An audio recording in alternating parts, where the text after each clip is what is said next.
Hello friend. তো chicken pox হলে কি করণীয় এবং এটা কেন হয়, এছাড়াও চিকেন পক্স থেকে বাঁচতে কি সাবধানতা অবলম্বন করা উচিত, তো আজকে সে বিষয়ে আলোচনা করব। তো চ্যানেলে যদি নতুন, চ্যানেলে সাবস্ক্রাইব করবেন। চলুন শুরু করা যাক। আবহাওয়া পরিবর্তনের সঙ্গে সঙ্গে ঋতুকালীন যে অসুখ সেটা কমে গেলেও এর প্রকোপ প্রায় সারা বছরই থাকে, কমে বেশি সারা বছরই থাকে। সেই ছোঁয়াচে অসুখের নাম চিকেন পক্স বা বসন্তকালের অসুখ হিসেবে পরিচিত। এখন বছরের যে কোনো সময় যে কোনো মানুষকে এটা আক্রমণ করছে। তো চিকেন পক্স হচ্ছে ভ্যারিসেলা ভাইরাসের কারণে হওয়া একটি ছোঁয়াচে রোগ। সাধারণত চিকেন পক্সে আক্রান্ত হওয়ার 10 থেকে 21 দিনের মধ্যে এই রোগের লক্ষণ প্রকাশ পায়। চিকেন পক্স হলে সারা দেহে, সারা শরীরে ছোট ছোট লালচে ফোস্কার মতো দেখা যায়। এর সঙ্গে মাথা ব্যথা, জ্বর এবং শরীর দুর্বল থাকে। এই চিকেন পক্সের সবচেয়ে খারাপ দিক হলো লালচে ফোস্কার যে মারাত্মক চুলকানি হয়, সেটা খুবই খারাপ দিক। তো চুলকাতে গিয়ে যদি ওই লালচে ফোস্কা যদি ফেটে যায়, তো সেখানে ফুসকুড়ির মতো উঠতে শুরু করে। এবারে চিকেন পক্স হলে কি করণীয় সেদিকে নজর দিতে হবে। ঠান্ডা জলে স্নান একেবারেই করা যাবে না, বরং 2-3 দিন স্নান না করলেই কোনো অসুবিধা নেই। নিম পাতার সেদ্ধ জল উষ্ণ গরম করে সেটা গায়ে ঢালা যেতে পারে। তো এই অবস্থায় যদি জল ঘাটাঘাটি করেন তাহলে গ্ল্যান্ড ফুলে যায়, এছাড়াও পক্সে জায়গাটাতে ইনফেকশন হয়ে যায়। এই সময় সাবান জল দিয়ে স্নান করা উচিত নয়, গা ঘষে স্নান করা উচিত নয়। বাড়িতে পেশেন্টকে কিছুদিন মশারির মধ্যে রাখা জরুরি। রোগী যতদিন না সুস্থ হচ্ছে ততদিন ঘর থেকে বেরোনো বারণ, কারণ একে অপরের সংস্পর্শে এলে রোগ ছড়াতে পারে, কারণ এটা ছোঁয়াচে রোগ। জল ফোস্কাগুলি শুকিয়ে গেলে তার চিমটেগুলি যেন নানা জায়গায় পড়ে না থাকে সেদিকে নজর দিতে হবে। তার জন্য রোগীকে একটা ঘরের মধ্যে রাখাটা দরকার।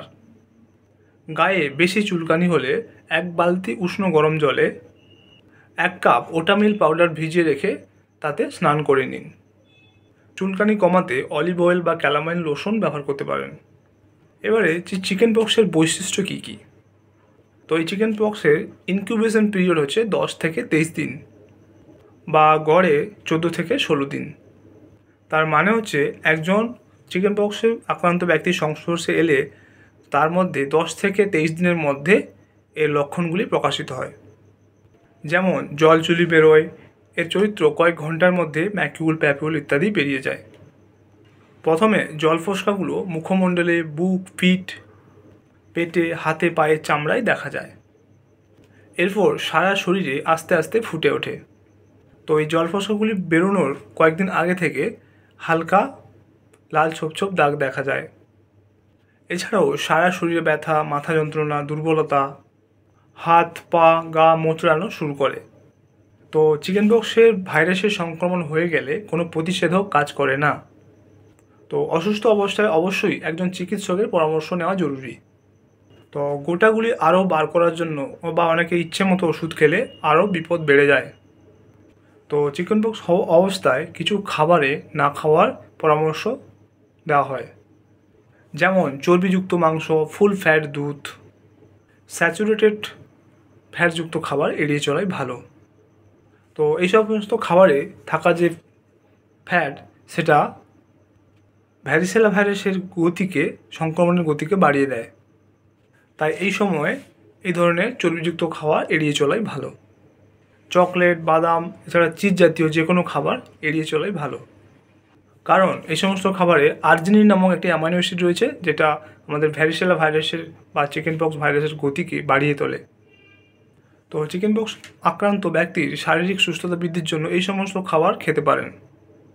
ভাতের সঙ্গে জিরে বাটা দেওয়া মাছের ঝোল, যে কোনো সহজ পাচ্য খাবার, নিম পাতা, বেগুন ভাজা, সজনে ডাঁটা, সজনে ফুল, বক ফুল ভাজা, সব রকম ফল। এছাড়াও চিকেন পক্স রোগীর বিছানায় নিম পাতা রাখাই খুব ভালো। তবে বেশি অসুস্থতা বোধ করলে চিকিৎসকের পরামর্শ নিন। তো আজকে জানলেন যে চিকেন পক্স কী এবং এটা কেন হয়, কী কারণে হয়, এর লক্ষণ কী কী এবং এটা থেকে বাঁচতে গেলে কী কী প্রতিকার নেওয়া উচিত। এছাড়াও চিকেন পক্স হলে কী কী খাবার খাবেন না আর কোন কী কী খাবার খাওয়া উচিত এটা জানলেন। তো যারা যারা চিকেন পক্সে আক্রান্ত হয়েছে বা চিকেন পক্সে ভুগছেন তারাও এই সমস্ত নিয়ম পালন করুন, অবশ্যই দ্রুত সুস্থ হয়ে যাবেন। তো আজকের ভিডিও এই পর্যন্ত। চ্যানেলে যদি নতুন, চ্যানেলটি সাবস্ক্রাইব করবেন, ভিডিওতে ভালো লাগে লাইক করবেন। Thank you for watching.